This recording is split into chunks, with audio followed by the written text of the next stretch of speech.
Hello everyone learning student. आज आपण पाहूया रोडवरती 2 व्हाईट पट्टे दिलेले असतात त्याचं मिनिंग काय. आपण पाहतोय आपल्यासमोर हा कंटिन्यू व्हाईट पट्टा दिसायला लागतोय. हा कंटिन्यू व्हाईट पट्टा आहे म्हणजे इथं आपल्याला ओव्हरटेक करण्याची परमिशन नाही आहे.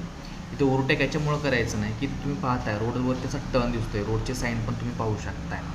टर्न असल्या कारणास्तव इथं ओव्हरटेक करण्याला परमिशन आपल्याला नाही आहे. आता तुम्ही पाहू शकताय आपल्याला समोर कट झालेला व्हाईट पट्टा दिसतो आहे म्हणजे इथं आपण ओव्हरटॅक वगैरे करू शकतो. जर आवश्यक असेल तर ओव्हरटॅक करायचं, अन्यथा तुम्हाला तुमच्या लेनमध्ये गाडी चालवणं खूप गरजेचं असतं आहे.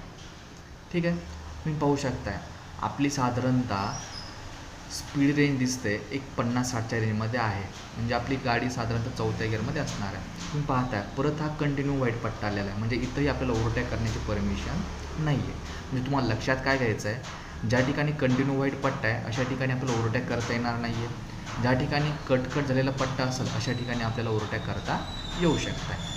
ठीक आहे, असेच नवीन आपल्याला व्हिडिओ पाहायचे असतील तर आजच आपल्या इंस्टाग्राम, फेसबुक, यूट्यूब पेजला फॉलो करा, लाईक करा, सबस्क्राईब करा, शेअर करा.